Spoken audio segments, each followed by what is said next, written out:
O'tgan haftadagi rasxoddan keyin bu hafta ancha arzonroq bo'ldi. Chunki ustalar bilan talashib tortishni o'rgandim. Kvartira remont ikkinchi qism.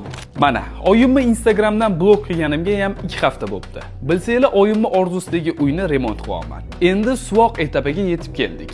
Suvoqchi ustalar bilan 1 soat talashib tortishib, kvadrat metrini 40 mingdan gaplashdim. Ko'chadan so'raganimda yaxshi suvoqchilar 50-60 mingdan ham qilishar ekan. Suvoq uchun materiallarni olayotganda talashib tortishib oldim. Sementni 3 tonnasini 2 million 400, bir kamas qumni 1 million 200, musor mashinani esa 650 mingga gaplashdim. Lekin kranchi okani narxini tushirib bo'lmadi. O'sha 400 ming bo'lib qoldi 1 soat uchun. Nimamush, to'g'ri kelmasa, boshqa kranchi chaqiringlar deydilar.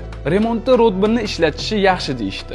Rodbinni donasini 47 mingdan kelishdim. Usta akalar ishni boshlab yuborishdi. Devorni qaranglar, tekisligini lazerda o'lchaganda ham tinnu tekis turibdi. Uyni suvog'i shu holatga kelguncha mana shuncha xarajat qildim. Keyingi hafta elektrik bilan santexnik keladi.